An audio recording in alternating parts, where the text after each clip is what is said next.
नमस्कार दोस्तों, आप सभी का स्वागत है कहानी लिरिक्स में। कहानी ऐसी जो दिल को छू जाए। बहुत वर्ष पहले अवध के एक छोटे से राज्य में एक प्रतापी राजा राज्य करता था। वह प्रजा में अत्यंत लोकप्रिय था। उसे प्रकृति से बहुत ही प्रेम था। उसका बगीचा बहुत ही सुंदर था। दूर दूर से वृक्ष मंगवाकर उसने अपने उपवन को नंदनवन सा बना रखा था। उसके बाग में एक बबूल का वृक्ष था। इधर कुछ दिनों से उस पर एक नन्ही सी चिड़िया आकर बैठती थी। रात के प्रथम पहर से अंतिम पहर तक वह कुछ पंक्तियों को बार बार दोहराती थी। राजा पक्षियों की बोली समझता था। रात के प्रथम पहर में चिड़िया कहती, अरे किस मुख से दूध डालूं? अरे आकर मुझे कोई बताए ना।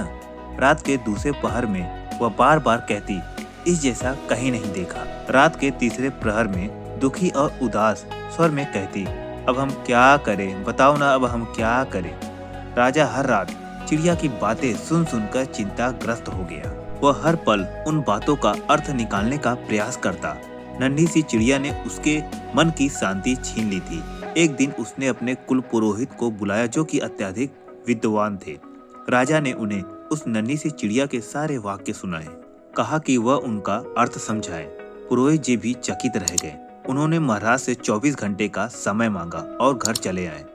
पुरोहित जी को उदास मुंह लौटते हुए देखकर उनकी पत्नी चिंतित हो उठी। वह तो जब भी राजमहल से लौटते बड़ी उमंग और उत्साह में होते थे। राजा की इन पर विशेष कृपा थी।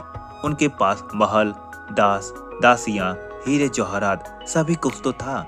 पत्नी ने उनसे पूछा, क्या बात है, आज आप उदास क्यों हैं? राजमहल में सब आनंद से तो है ना? विपत्ति आने वाली है। महल, वैभव, धन संपत्ति सब कुछ छिन जाएगा अगर मैं राजा के प्रश्नों का उत्तर न दे सकूंगा। पुरोहित जी ने परेशान होकर कहा, ऐसा कौन सा प्रश्न है जिसका उत्तर देने में आप असमर्थ हैं? मुझे भी तो बताएं, शायद मैं कोई हल खोज सकूं। पुरोहित जी की पत्नी शांति ने कहा। पुरोहित जी ने विस्तार से सब कुछ बताया। उस नन्ही सी चिड़िया की बातों का क्या अर्थ निकलता है, यह कोई भी नहीं जान पा रहा है।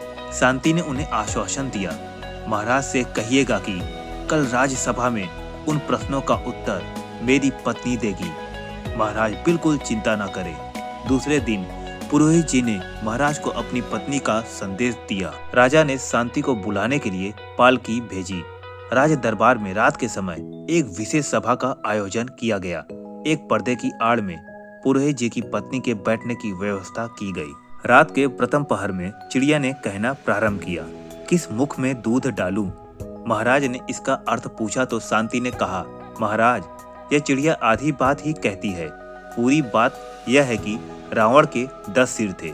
उसकी माँ जब अपने पुत्र के 10 सिर देखती तो चिंता में पड़ जाती। कहती कि कौन से मुख में दूध डालूं। राजा पुरोहित जी की पत्नी शांति की बात सुनकर अत्यंत प्रसन्न हुआ। उत्तर ठीक था। जब रात के दूसरे प्रहर में चिड़िया ने फिर बोलना शुरू किया, ऐसा कहीं नहीं देखा। शांति ने बताया, यह चिड़िया सभी दिशाओं में भ्रमण करती है। बहुत से स्थानों पर यह घूमकर आई है, लेकिन इसका कहना है कि संपूर्ण विश्व में एक जम्बू द्वीप ही ऐसा है जहाँ समृद्धि, सुख और शांति है। यहाँ मनुष्य को किसी प्रकार की चिंता नहीं सताती। ऐसा इसने कहीं नहीं देखा। राजा को शांति की दूसरी बात पर भी विश्वास हो गया। तीसरे प्रहर चिड़िया ने कहा, अब हम क्या करें? यह सुन शांति बोली, महाराज हमारे यहाँ छोटी उम्र की लड़कियों का विवाह बड़ी उम्र के आदमी से कर दिया जाता है। ऐसे विवाह को देखकर ही यह चिड़िया कहती है, हम क्या करें? यह सुन राजा स्तब्ध रह गया। सचमुच बहुत से परिवारों में ऐसा ही होता है। राजा शांति के अद्भुत ज्ञान से बहुत ही प्रभावित हुआ। राज्यसभा में भी सब उसकी प्रशंसा कर रहे थे। रात बीत चुकी थी। राजा को उस बुद्धिमान चिड़िया के प्रश्नों का उत्तर चतुर पुरोहितानी द्वारा मिल गया था। वह उससे अत्यंत प्रभावित था। अतः धन दौलत और सम्मान के साथ उसने पुरोहित और उसकी पत्नी शांति को विदा किया। तो दोस्तों, कैसी लगी आपको यह स्टोरी मुझे कमेंट बॉक्स में लिखना ना भूले और लाइक और सब्सक्राइब जरूर करें। जय श्री राम।